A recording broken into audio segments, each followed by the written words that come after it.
iPlus Training Solutionന്റെ മറ്റൊരു സെഷനിലേക്ക് സ്വാഗതം. ഞാൻ സൂരജ്. നമ്മൾ ലാസ്റ്റ് ക്ലാസ്സിൽ നമ്മൾ എവിടെയായിരുന്നു നിർത്തിയിരുന്നത്? അതായത് ഇൻഡസ്ട്രിയൽ എഞ്ചിനീയറിംഗുമായി ബന്ധപ്പെട്ട് സ്പാൻ ഓഫ് കൺട്രോൾ, അതിനുശേഷം പിന്നെന്താണ് നമ്മൾ ഓർഗനൈസേഷൻ സ്ട്രക്ചർ, അത്തരത്തിലുള്ള കാര്യങ്ങളൊക്കെ നമ്മൾ ഡിസ്കസ് ചെയ്തിരുന്നു. അപ്പോൾ അതിനുശേഷം വരുന്നൊരു ടോപ്പിക്കാണ് ബഡ്ജറ്റ് എന്ന് പറഞ്ഞാൽ, അല്ലേ? നമുക്കറിയാം ബഡ്ജറ്റ് എന്ന് പറഞ്ഞാൽ എന്താണ്, അല്ലേ? നമുക്കറിയാം. അപ്പം നമ്മൾ ഈ പറയുന്ന രീതിയിൽ ഒരു അടുത്ത ഇയറിലേക്കുള്ള എക്സ്പെൻസസ് അല്ലെങ്കിൽ വരുന്ന കോസ്റ്റുകളൊക്കെ നമ്മൾ ബഡ്ജറ്റ് ചെയ്ത് വെക്കാറുണ്ടല്ലേ. അപ്പോൾ അത് എന്താണ്, ആ ഒരു ബഡ്ജറ്റിൻ്റെ കോൺസെപ്റ്റ് എന്താണെന്നുള്ളതാണ് നമ്മൾ മനസ്സിലാക്കേണ്ടത്.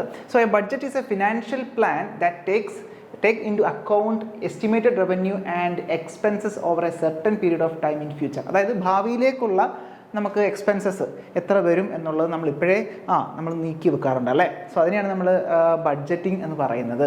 അപ്പോൾ അത്തരത്തിൽ നോക്കുകയാണെന്നുണ്ടെങ്കിൽ മനസ്സിലാക്കേണ്ട കാര്യം, it is A single use plan, അല്ലേ? എന്താണ്? It is A single use plan containing expected result in A numerical terms. അതായത് ഒരു പ്ലാനാണ്, ഈ പറഞ്ഞ രീതിയിൽ ഒരു ന്യൂമറിക്കൽ ടേംസിലുള്ള ഒരു പ്ലാനാണ്.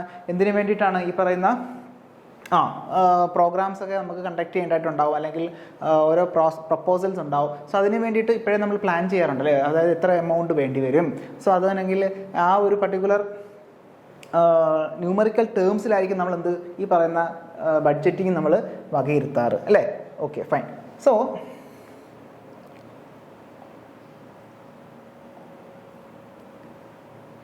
it is done for indicating the expected result of the business in financial terms in future.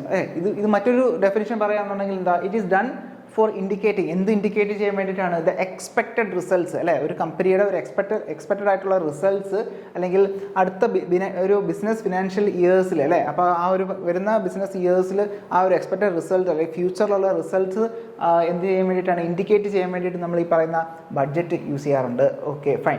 So it provides the standards of performance that has to be achieved, അല്ലേ? ഈ പറയുന്ന ആ ഒരു ഏത് സ്റ്റാൻഡേർഡിലുള്ള പെർഫോമൻസ് ആണ് നമ്മൾ അച്ചീവ് ചെയ്യേണ്ടത്, ആ പെർഫോമൻസ് എങ്ങനെയാണ് അച്ചീവ് ചെയ്യുന്നത്, പ്രൊവൈഡ് ചെയ്യുന്നതും എന്തിൻ്റെ സഹായത്തോടുകൂടിയാണ്? ഈ ബഡ്ജറ്റിൻ്റെ സഹായത്തോടുകൂടിയാണ്. സോ ബഡ്ജറ്റ് നല്ല രീതിയിൽ നമ്മൾ ഇപ്പം ഫോർ എക്സാമ്പിൾ നമ്മളിപ്പോൾ സംതിങ് എമൗണ്ട് നമ്മൾ ആ ഒരു പർട്ടിക്കുലർ പ്രോഗ്രാമിന് വേണ്ടിയിട്ട് നമ്മൾ ബഡ്ജറ്റ് ചെയ്യുകയാണെന്നിരിക്കട്ടെ. സോ ആ ഒരു എമൗണ്ടിൻ്റെ അടിസ്ഥാനത്തിലായിരിക്കും അതിൻ്റെ ഒരു പെർഫോമൻസ്, നമ്മളുടെ ആ ഒരു പ്രോഗ്രാമിൻ്റെ, അല്ലെങ്കിൽ നമ്മൾ എന്തിനാണോ നമ്മൾ ആ ഒരു പർട്ടിക്കുലർ എമൗണ്ട് യൂസ് ചെയ്യുന്നത്, സോ അതിന് വേണ്ടിയിട്ടുള്ള ആ ഒരു എമൗണ്ടിനെ ഡിപ്പെൻഡ് ചെയ്തിരിക്കും ആ ഒരു പെർഫോമൻസ് എന്ന് പറയുന്നത്. Okay, fine.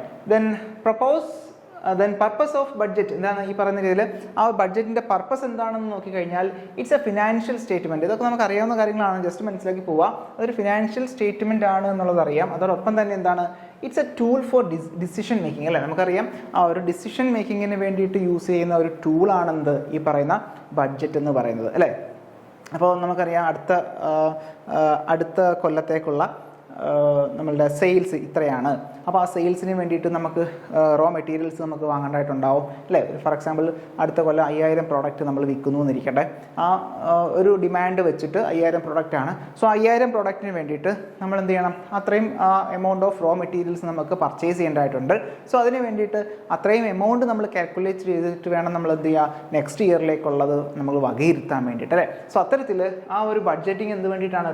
Decision for decision making ടൂളായിട്ട് നമ്മൾ എന്തിനു യൂസ് ചെയ്യാറുണ്ട്? ഈ ബഡ്ജറ്റ് യൂസ് ചെയ്യാറുണ്ട്. The main purpose of budget are planning, control and coordination. Okay, നമ്മൾ പ്ലാൻ ചെയ്യുന്നു, കൺട്രോൾ ചെയ്യുന്നു, കോർഡിനേഷൻ ആണ് മെയിനായിട്ടുള്ള പർപ്പസ് എന്ന് പറയുന്നത്.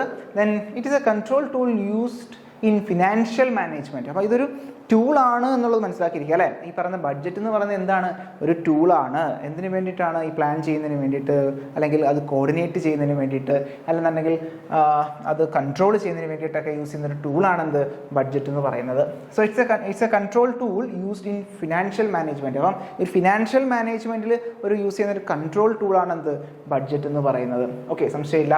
It's A forecasting tool in the case of planning, അല്ലേ? ഈ പറയുന്ന രീതിയിൽ പ്ലാനിങ്ങിൻ്റെ കേസിൽ എന്താണ്? ഇതൊരു ഫോർകാസ്റ്റിംഗ് ടൂളാണ്, അല്ലേ? ഈ പറയുന്ന രീതിയിൽ നെക്സ്റ്റ് ഇയറിൽ എത്രത്തോളം ഡിമാൻഡ് വരുന്നു, ഡിമാൻഡ് ഫോർകാസ്റ്റിംഗ്. സോ അതുപോലുള്ള ഒരു ഫോർകാസ്റ്റിംഗ് ടൂളായിട്ട് നമ്മൾ എവിടെ യൂസ് ചെയ്യാറുണ്ട്? പ്ലാനിങ്ങിൽ യൂസ് ചെയ്യാറുണ്ട്. അതോടൊപ്പം തന്നെ കൺട്രോൾ ടൂൾ എവിടെ നമ്മൾ യൂസ് ചെയ്യാറ്?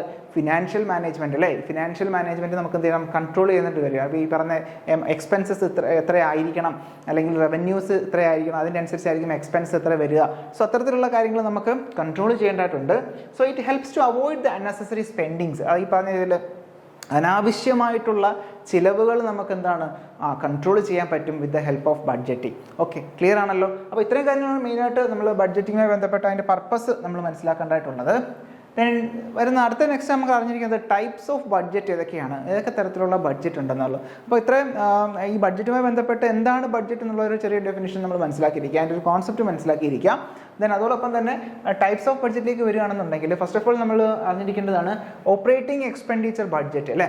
ഓപ്പറേറ്റിംഗ് എക്സ്പെൻഡിച്ചർ ബഡ്ജറ്റ്, അതായത് ഓപ്പറേഷൻ എന്ന് പറയുന്ന ഡേ ടു ഡേ ലൈഫിൽ നടക്കുന്ന, ഇപ്പോൾ ഫോർ എക്സാമ്പിൾ ഒരു കമ്പനിയിൽ ഒരു ദിവസം നടക്കുന്ന പ്രോസസ്സിന് എത്രത്തോളം എമൗണ്ട് ചിലവാകും, അപ്പോൾ അതിന് നമ്മൾ എന്ത് ചെയ്യണം, പെർ ഡേ എത്ര രൂപ എന്നുള്ളത് നമ്മൾ എന്ത് ചെയ്യും, മാറ്റി വെക്കാറുണ്ട് അല്ലേ. സോ അത് തന്നെയാണ് ഇവിടെ വരിക. That is it gives information about the management of day to day activities of the firm. അതായത് ഡേ ടു ഡേ ആക്ടിവിറ്റി, ഒരു ദിവസം നടക്കുന്ന ആക്ടിവിറ്റീസിൻ്റെ ടോട്ടൽ എമൗണ്ട് എത്രയാണെന്നുള്ളൊരു ഒരു ഐഡിയ നമുക്ക് ഈ ഒരു പെർ ഡേ നടക്കുന്ന എമൗണ്ട് എത്രയാണെന്നുള്ളത് നമുക്ക് അത് കിട്ടും, ആ ഒരു ഇൻഫർമേഷൻ നമുക്ക് കിട്ടും. അതിനെയാണ് നമ്മൾ ഓപ്പറേറ്റിംഗ് എക്സ്പെൻഡിച്ചർ ബഡ്ജറ്റ് എന്ന് പറയുന്നുണ്ടാവുക. Okay, fine. നെക്സ്റ്റ് നമുക്ക് നോക്കേണ്ടത് ക്യാപിറ്റൽ എക്സ്പെൻഡിച്ചർ ബഡ്ജറ്റാണ്. Capital expenditure budget. അപ്പോൾ എന്താണ് ഈ ക്യാപിറ്റൽ എക്സ്പെൻഡിച്ചർ ബഡ്ജറ്റ് എന്ന് പറഞ്ഞാൽ? It gives information about the long term investment plans of the organisation. അതായത് ഒരു ഓർഗനൈസേഷൻ്റെ ഒരു ലോങ് ടൈം ഇൻവെസ്റ്റ്മെന്റ്, ഇപ്പോൾ ലോങ് ടൈം എന്ന് പറയുമ്പോൾ ഫോർ എക്സാമ്പിൾ നെക്സ്റ്റ് 5 ഇയേഴ്സിലേക്കുള്ള ഒരു ഇൻവെസ്റ്റ്മെൻറ്റ് ആയിക്കട്ടെ ഫോർ എക്സാമ്പിൾ. അപ്പോൾ ആ ഒരു നെക്സ്റ്റ് 5 ഇയേഴ്സിലേക്ക് ഇത്ര എമൗണ്ട് നമ്മൾ ഇൻവെസ്റ്റ് ചെയ്യുന്നു, അല്ലെങ്കിൽ കറസ്പോണ്ടിങ് എത്ര എമൗണ്ട് നമുക്ക് റവന്യൂ ആയിട്ട് കിട്ടുന്നു, അത്തരത്തിലുള്ള പ്ലാനിങ്ങിനെയാണ് നമ്മൾ എന്ത് പറയുന്നത്, that is capital expenditure budget എന്ന് പറയുന്നത്. ഓക്കെ, ക്യാപിറ്റൽ എക്സ്പെൻഡിച്ചർ ബഡ്ജറ്റ് നേരത്തെ കണ്ട എന്തായിരുന്നു, ഓപ്പറേറ്റിംഗ് എക്സ്പെൻഡിച്ചർ ബഡ്ജറ്റ് ആണ്. അപ്പോൾ ഓപ്പറേറ്റിംഗ് എക്സ്പെൻഡിച്ചറും ഉണ്ട്, ക്യാപിറ്റൽ എക്സ്പെൻഡിച്ചറും ഉണ്ട് എന്നുള്ളത് മനസ്സിലാക്കിയിരിക്കുക. നെക്സ്റ്റ് വരുന്നത് പറഞ്ഞാൽ സർപ്ലസ് ആണ് അല്ലേ, അഡീഷണൽ സർപ്ലസ് ബഡ്ജറ്റ് എന്ന് പറഞ്ഞാൽ എന്തായിരിക്കും? സർപ്ലസ് ബഡ്ജറ്റ് എന്ന് പറഞ്ഞാൽ റവന്യൂസ് എക്സീഡ് എക്സ്പെൻസസ് അല്ലേ. ഈ പറഞ്ഞ റവന്യൂ, നമുക്ക് കിട്ടുന്ന വരുമാനം എന്ത് ചെയ്യുന്നു, കൂടുന്നു കമ്പയർഡ് ടു ചിലവ് അല്ലേ. അപ്പോൾ എക്സ്പെൻസസിനെക്കാട്ടിൽ കൂടുതൽ റവന്യൂ കിട്ടുകയാണെന്നുണ്ടെങ്കിൽ നമുക്ക് എന്ത് പറയാം, അതൊരു സർപ്ലസ് ബഡ്ജറ്റ് ആണ് എന്നുള്ളത് മനസ്സിലാക്കാം. Okay, next one is balanced budget. അപ്പം ഈ ബാലൻസ്ഡ് ബഡ്ജറ്റ് എന്ന് പറഞ്ഞാൽ എന്തായിരിക്കും? അപ്പോൾ ഇൻകം എന്ന് പറയുന്നത്, ഇൻകം അല്ലെങ്കിൽ revenue are expected two equal expenses. ഈ പറഞ്ഞ രീതിയിൽ എന്താണ്, നമ്മളുടെ വരുമാനം എന്തിന് തുല്യമാണ്, ചിലവിന് തുല്യമാണ് എന്നുള്ളെങ്കിൽ നമുക്ക് പറയാം that's A kind of balanced budget എന്ന് പറയുന്നത്. So these are the types basically നമ്മൾ പറയാന്നുണ്ടെങ്കിൽ. ദെൻ ബഡ്ജറ്റിംഗ് മെത്തേഡ്സിലേക്ക് പോകുകയാണെന്നുണ്ടെങ്കിൽ നമുക്കൊരു 3-4 മെത്തേഡ്സ് നമ്മൾ അറിഞ്ഞിരിക്കേണ്ടതായിട്ടുണ്ട്. So first one is zero based budgeting. എന്താണ് സീറോ ബേസ്ഡ് ബഡ്ജറ്റിംഗ് എന്ന് പറഞ്ഞാൽ എന്താ? So in this method all the figures are reset to zero. അതായത് ഇപ്പം എന്താണ്, നമ്മളിപ്പം യാതൊരു വിധത്തിലുള്ള ഒരു പ്രീവിയസ് ഡേറ്റാസോ ഒന്നും നമുക്ക് അവൈലബിൾ അല്ല, അല്ലെങ്കിൽ അവൈലബിൾ ആണ് പക്ഷെ നമ്മൾ കൺസിഡർ ചെയ്യുന്നില്ല. So will start with zero അല്ല, നമ്മളൊരു സീറോ വാല്യൂവിൽ നിന്നാണ് നമ്മൾ സ്റ്റാർട്ട് ചെയ്യുന്നിരിക്കട്ടെ. സോ അത്തരത്തിലുള്ള ബഡ്ജറ്റിനെയാണ് നമ്മൾ എന്ത് പറയുന്നത്, സീറോ ബേസ്ഡ് ബഡ്ജറ്റിംഗ് എന്ന് പറയുന്നത്. സോ ZBB എന്ന് കണ്ടാലും സീറോ ബേസ്ഡ് ബഡ്ജറ്റ് തന്നെയാണ്. So in this method all the figures are reset to zero അല്ലെ, എല്ലാ ഫിഗേഴ്സും എന്താണ് സീറോ ആയിട്ട് നമ്മൾ റീസെറ്റ് ചെയ്യാണ്. അതിനുശേഷം and the manager begins with a fresh interpretation of all the items. അതിനുശേഷം മാനേജർ എന്ത് ചെയ്യാണ്ടാവും, ആ ഒരു ഇന്റർപ്രിട്ടേഷൻ എന്ന് പറഞ്ഞാൽ എന്താ, ഫ്രഷ് ആയിട്ടുള്ള ഒരു എന്താണ് പുതുതായിട്ടുള്ള ഒരു ഇന്റർപ്രിട്ടേഷനിലായിരിക്കും. മൊത്തത്തിൽ പ്രീവിയസ് ഇയർ ഡേറ്റാസോ അങ്ങനെ യാതൊരുവിധ കാൽക്കുലേഷൻസും ഒന്നുമില്ലാതെ നമ്മൾ റീസെറ്റ് ചെയ്തു, സീറോ സെറ്റ് ചെയ്തു. അതിനുശേഷം എന്താണ് ഫ്രഷ് ആയിട്ട് നമ്മൾ സ്റ്റാർട്ട് ചെയ്യുകയാണ്. സോ അത്തരത്തിലുള്ള ബഡ്ജറ്റിംഗാണ് സീറോ ബേസ്ഡ് ബഡ്ജറ്റിംഗ് എന്ന് പറയുന്നത്. So it's a method. In this method all the figures are reset to zero and the manager begins with the fresh interpretation of all the items. Okay, the manager has to justify every new number with reasoning in contrast to using figures from previous accounting period. അത്തരത്തിൽ ഈ പറയുന്ന manager ഒരു പുതിയ number അവിടെ കൊണ്ടുവരികയാണെന്നുണ്ടെങ്കിൽ അതിനെ justify ചെയ്യണം അല്ലേ, അതിനെ എന്താണ് അത് എന്തുകൊണ്ട് അവിടെ വന്നു എന്നുള്ളത് മാനേജർ പറയണം. ഓക്കെ, സോ അത് ഈ പറയുന്ന രീതിയിൽ in contrast to using figures from the previous accounting period. അപ്പം നേരത്തെ ഉള്ള പീരീഡ് എന്നുള്ള ആ ഒരു വാല്യൂസ് ഒന്നും എടുക്കുന്നുണ്ടാവില്ല, പുതുതായിട്ട് ആ ഒരു ന്യൂ നമ്പർ നമ്മൾ ഇൻട്രൊഡ്യൂസ് ചെയ്യുന്ന സമയത്ത് അതിനെ ജസ്റ്റിഫൈ ചെയ്യേണ്ടതായിട്ടുണ്ട്. Okay, fine. So zero based budgeting eradicates the traditional expenditure that are no longer required. അപ്പം ഈ പറഞ്ഞ രീതിയിൽ അപ് ടു ഡേറ്റ് ആയിട്ട് നമ്മൾ ചെയ്യുന്ന സമയത്ത് കഴിഞ്ഞ വർഷം നമുക്ക് കുറേ അഡീഷണൽ എക്സ്പെൻസസ് ഉണ്ടായിരുന്നു. അപ്പോൾ അതിനെ കണക്കാക്കിയാണ് നമ്മൾ ഇത്തവണ എക്സ്പെൻസസ് കൺസിഡർ ചെയ്യുന്നതെന്നുണ്ടെങ്കിൽ നമുക്ക് എന്ത് ചെയ്യണം, ഇത്തവണത്തെ എക്സ്പെൻസസ് വളരെ കുറയ്ക്കണം എന്നുണ്ടെങ്കിൽ നമുക്ക് എന്ത് ചെയ്യണം, അഡീഷണൽ ആയിട്ട് നമ്മൾ കഴിഞ്ഞ തവണ ചെയ്തത് ഒഴിവാക്കുക അല്ലേ. അതായത് ഇറലവൻ്റ് ആയിട്ടുള്ള എക്സ്പെൻസസ് അല്ലെങ്കിൽ നമുക്ക് ആവശ്യമില്ലാത്ത എക്സ്പെൻസസ് ഒക്കെ നമ്മൾ കട്ട് ചെയ്ത് കളഞ്ഞിട്ട് ബാക്കി എന്താണ് ഈ പറയുന്ന വേണ്ടുന്നത് മാത്രം നമ്മൾ മുന്നോട്ട് പോവുക അല്ലേ. So ZBB eradicates this additional expenditure that are no longer required. So it is a strategic top-down approach, re-evaluating every detail and decision. ഇപ്പോൾ ഇത്തരത്തിൽ നോക്കുകയാണെന്നുണ്ടെങ്കിൽ ഒരു സ്ട്രാറ്റജി നോക്കുകയാണെങ്കിൽ ടോപ്പ് ടു ഡൗൺ ഒരു അപ്രോച്ചാണ്. അവിടെ റീവാലുവേറ്റ് ചെയ്യുന്നു എവറി ഡീറ്റെയിൽസ് ആൻഡ് ഡിസിഷൻസ്. അപ്പോൾ zero based budgeting എന്ന് പറയുന്ന കോൺസെപ്റ്റ് മനസ്സിലാക്കേണ്ട കാര്യം, അവിടെ പ്രീവിയസ് ഇയർ ഡേറ്റാസ് ഒന്നും നമ്മളത് കൺസിഡർ ചെയ്യുന്നില്ല എന്നുള്ളതാണ് മെയിനായിട്ട് മനസ്സിലാക്കേണ്ടത്. ഓക്കെ ആണേ. ദെൻ ട്രഡീഷണൽ ബഡ്ജറ്റിംഗിലേക്ക് വരികയെന്നുണ്ടെങ്കിൽ എന്തായിരിക്കും, സാധാരണഗതിയിൽ നമ്മൾ സാധാരണ ചെയ്യാറുള്ള ബഡ്ജറ്റ് എങ്ങനെയാണ്? So in the traditional budgeting is done by taking the last year's figure as a base അല്ലേ. അതായത് കഴിഞ്ഞ വർഷത്തെ ആ ഒരു ഫിഗർ നമ്പർ ഉണ്ടാവുമല്ലോ, എത്ര രൂപ ചിലവായി, എത്ര രൂപ വരുമാനം കിട്ടി. സോ അത്തരത്തിലുള്ള ആ ലാസ്റ്റ് ഇയറിലെ നമ്മളുടെ ഡേറ്റാസിൻ്റെ ബേസ് ചെയ്തിട്ടായിരിക്കും നമ്മൾ എന്ത് ചെയ്യുന്നുണ്ടാവുക, ഈ വരുന്ന വർഷം അല്ലെങ്കിൽ നെക്സ്റ്റ് ഇയർ നമ്മൾ എന്ത് ചെയ്യാനുണ്ടാവുക, അത് ഫോർകാസ്റ്റ് ചെയ്യുന്നുണ്ട് അല്ലെങ്കിൽ അത് ബഡ്ജറ്റിൽ കൺസിഡർ ചെയ്യുന്നുണ്ടാവുക. അത്തരത്തിലുള്ള ബഡ്ജറ്റിംഗാണ് നമ്മൾ ട്രഡീഷണൽ ബഡ്ജറ്റിംഗ് എന്ന് പറയുന്നത്. The process help in calculating the projected sales revenue for the company. ഇത്തരത്തിൽ നോക്കുകയാണെന്നുണ്ടെങ്കിൽ എന്താണ് നെക്സ്റ്റ് ഇയറിലുള്ള സെയിൽസ് എത്രയായിരിക്കും, അല്ലെങ്കിൽ നെക്സ്റ്റ് ഇയറിലുള്ള ആ ഒരു കമ്പനിയുടെ ഡിമാൻഡ് എങ്ങനെയായിരിക്കും, അത്തരത്തിലുള്ള കാര്യങ്ങളൊക്കെ നമുക്ക് ഈ ഒരു ടൈപ്പ് ഓഫ് ബഡ്ജറ്റിങ്ങിലൂടെ നമുക്ക് കാൽക്കുലേറ്റ് ചെയ്യാൻ സാധിക്കും എന്നുള്ളതാണ് മറ്റൊരു point. Okay, so coming to third one is incremental budgeting. എന്താണ് ഇൻക്രിമെൻ്റൽ ബഡ്ജറ്റിംഗ്? സോ ഇൻക്രിമെൻ്റൽ ബഡ്ജറ്റിംഗിലേക്ക് വരികയാണെന്നുണ്ടെങ്കിൽ it is a traditional method. Traditional method തന്നെയാണ്. പക്ഷേ എന്താണ്, the manager takes the previous period budget as a benchmark. നേരത്തെ പല manager benchmark അല്ലെങ്കിൽ base ആയിട്ട് എടുക്കുന്നത് ലാസ്റ്റ് ഇയറിലെ ഡേറ്റാസ് തന്നെയാണ്. പക്ഷേ further the anticipated percentage change is either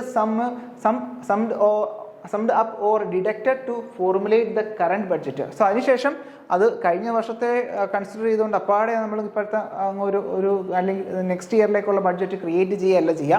അവിടെ എന്താണ് ഈ പറഞ്ഞ രീതിയിൽ അവിടെ അഡീഷണൽ ആയിട്ട് സം ചെയ്യേണ്ട കാര്യങ്ങൾ സം ചെയ്തും അല്ലെങ്കിൽ ഡിഡക്റ്റ് ചെയ്യേണ്ട കാര്യങ്ങൾ ഡിഡക്റ്റ് ചെയ്തിട്ട് ഫൈനലൈസ് ചെയ്തിട്ട് ഡിഡക്റ്റ് ചെയ്തതിനു ശേഷം ഒന്ന് ഫോർമുലേറ്റ് ചെയ്യും. എന്ത് കറണ്ട് ബഡ്ജറ്റ് ഫോർമുലേറ്റ് ചെയ്യും. സോ അത്തരത്തിലുള്ള ബഡ്ജറ്റിനെയാണ് നമ്മൾ ഇൻക്രിമെൻ്റൽ ടൈപ്പ് എന്ന് പറയുന്നത്. Okay, it includes adjustment for inflation, overall market growth and other relevant factors. അപ്പോൾ ഇത്തരത്തിൽ അവിടെ ഉണ്ടാകുന്ന ഇൻഫ്ലേഷൻസ്, മാർക്കറ്റിൽ ഉണ്ടാകുന്ന ഇൻഫ്ലേഷൻസും അല്ലെങ്കിൽ അത്തരത്തിലുണ്ടാകുന്ന മാർക്കറ്റ് ഗ്രോത്ത് ഉണ്ടെങ്കിൽ അങ്ങനെ okay whatever it is the situation. അപ്പോൾ അത് സിറ്റുവേഷനൊക്കെ മനസ്സിലാക്കിക്കൊണ്ട് അതനുസരിച്ചായിരിക്കും അവർ അത് പ്രിപ്പയർ ചെയ്യുന്നുണ്ടാവുക. So it's a quick and easy method of preparing budget. ഈ പറഞ്ഞ ഇത് വളരെ ക്വിക്കാണ്, ഈസിയാണ്. അപ്പോൾ മനസ്സിലാക്കേണ്ട കാര്യം quick and easy method of budgeting എന്ന് പറയുന്നത് ഏതാണ്? ഓക്കെ, അതെന്ന് പറയുന്നത് എന്തായിരിക്കും, അത് ഇൻക്രിമെൻ്റൽ ടൈപ്പ് ആണ് എന്നുള്ളത് മനസ്സിലാക്കിയിരിക്കുക. Okay fine. സോ നെക്സ്റ്റ് നമ്മൾ മനസ്സിലാക്കേണ്ടത് ആക്ടിവിറ്റി ബേസ്ഡ് ബഡ്ജറ്റിംഗ് എന്താണ്. അപ്പോൾ activity, last one is activity based budgeting ആണ്. So it does not consider the past years budget to arrive at the current years budget. അപ്പോൾ ഇവിടെ ആക്ടിവിറ്റി ബേസ്ഡ് ബഡ്ജറ്റ് എന്ന് പറയുമ്പം last ഇയറിലെ ഡേറ്റ കൺസിഡർ ചെയ്തുകൊണ്ടല്ല നമ്മളത് നെക്സ്റ്റ് ഇയറിലേക്കുള്ള ബഡ്ജറ്റ് പ്രിപ്പയർ ചെയ്യുന്നുണ്ടാവുക. അപ്പോൾ ഇവിടെ എങ്ങനെയാണെന്ന് ചോദിച്ചു കഴിഞ്ഞാൽ instead of that it deeply analyzes and researches the activities that incur the cost. അതിനുശേഷം ഇവർ ചെയ്യേണ്ടതെന്ന് വെച്ചാൽ ഏതൊക്കെ ആക്ടിവിറ്റീസ് ആണ് മെയിനായിട്ട് ഒരു കോസ്റ്റ് കൂട്ടാൻ വേണ്ടിയിട്ട് അല്ലെങ്കിൽ ഹയർ വാല്യൂ കോസ്റ്റ് ഉള്ള ഏതൊക്കെ ആക്ടിവിറ്റീസ് ആണ്, സോ അതിൻ്റെ റിക്വയർമെൻറ്റ് എങ്ങനെയാണ്, സോ അത് കാറ്റഗറൈസ് ചെയ്തിട്ടായിരിക്കും ഇവരെന്ത് ഉണ്ടാവുക, ആ ഒരു ബഡ്ജറ്റിംഗ് ക്രിയേറ്റ് ചെയ്യുന്നുണ്ടാവുക. Okay fine. സോ ഇവിടെ ശ്രദ്ധിക്കേണ്ട കാര്യം it deeply analyses and researches the activities that incur the cost. ഈ പറയുന്ന ഏതൊക്കെ ആക്ടിവിറ്റീസ് ആണ് അല്ലെങ്കിൽ ഏതൊക്കെ ആക്ടിവിറ്റീസ് ആണ് ഈ പറയുന്ന ഹയർ കോസ്റ്റിലേക്ക് വരുന്നത് എന്നുള്ളത് റിസർച്ച് ചെയ്തുകൊണ്ട് വേണ്ടുന്നത് നമ്മൾ ഇൻക്ലൂഡ് ചെയ്യും, വേണ്ടാത്തത് നമ്മൾ എക്സ്ക്ലൂഡ് ചെയ്യും. സോ അങ്ങനെ നമ്മൾ എന്ത് ചെയ്യുക, ഫൈനലൈസ് ആയിട്ടുള്ള ഒരു ബഡ്ജറ്റിലേക്ക് വരികയാണ് ചെയ്യുക. ഓക്കെ, ക്ലിയർ ആണല്ലോ. So based on the outcome of the study the resource are allocated to an activity. So ഈ പറഞ്ഞ സ്റ്റഡിയുടെ അനുസരിച്ച് ഇപ്പോൾ നമ്മൾ റിസർച്ച് ചെയ്യുകയാണ്, ഒരു കമ്പനിയിൽ ഇന്ന പ്രോസസ്സുകളുണ്ട്, ആ പ്രോസസ്സിന് ഇത്ര കോസ്റ്റുകൾ വരുന്നുണ്ട്. അപ്പോൾ ഈ ഒരു പ്രോസസ്സ് എങ്ങനെയാണ് എന്നുള്ളത് നമ്മൾ സ്റ്റഡി ചെയ്തിട്ട് ആ ഒരു ആക്ടിവിറ്റി ഓറിയൻറ്റഡ് ആയിട്ടുള്ള ബഡ്ജറ്റിംഗ് ആയിരിക്കും നമ്മൾ കൊടുക്കുന്നുണ്ടാവുക. So budget is prepared after considering the cost driver. ഈ പറയുന്ന അതിനകത്ത് ഏതാണ് ആ കോസ്റ്റ് കൂടുതൽ കൊണ്ടുവരുന്ന ആൾ. സോ അതിനെയൊക്കെ പഠിച്ചിട്ടായിരിക്കും നമ്മൾ എന്ത് ചെയ്യുന്നുണ്ടാവുക, ആ ഒരു ബഡ്ജറ്റ് പ്രിപ്പയർ ചെയ്യുന്നുണ്ടാവുക. It does an in depth analysis of activity incurring cost. അപ്പോൾ ഇവിടെ ശ്രദ്ധിക്കേണ്ട കാര്യം, ഏതൊരു ആക്ടിവിറ്റി ആണോ കൂടുതൽ കോസ്റ്റ് ഉണ്ടാക്കുന്നത്, അല്ലേ, കൂടുതൽ ചിലവ് ഉണ്ടാക്കുന്നത്, ചിലവ് കൂട്ടുന്നത്, ആ ചിലവ് കൂട്ടുന്ന ആക്ടിവിറ്റിയെ കൂടുതലായി പഠിച്ചുകൊണ്ട് ചിലവ് കുറയ്ക്കാൻ ശ്രമിക്കും. സോ അതാണ് ബേസിക്കലി എന്ത് നമ്മൾ മനസ്സിലാക്കേണ്ടത്, ഈ പറയുന്ന ആക്ടിവിറ്റി ബേസ്ഡ് ആയിട്ടുള്ള ബഡ്ജറ്റിംഗ് നമ്മൾ മനസ്സിലാക്കേണ്ടത്. സോ ഇതാണ് ബഡ്ജറ്റിങ്ങുമായി ബന്ധപ്പെട്ട് നമ്മൾ മനസ്സിലാക്കേണ്ടതായിട്ടുള്ളത്. സോ ഇത് നിങ്ങൾക്ക് ക്ലിയർ ആയെന്ന് വിചാരിക്കുന്നു. അടുത്ത ക്ലാസ്സിൽ മറ്റൊരു ടോപ്പിക്കുമായി കാണാം. നന്ദി, നമസ്കാരം.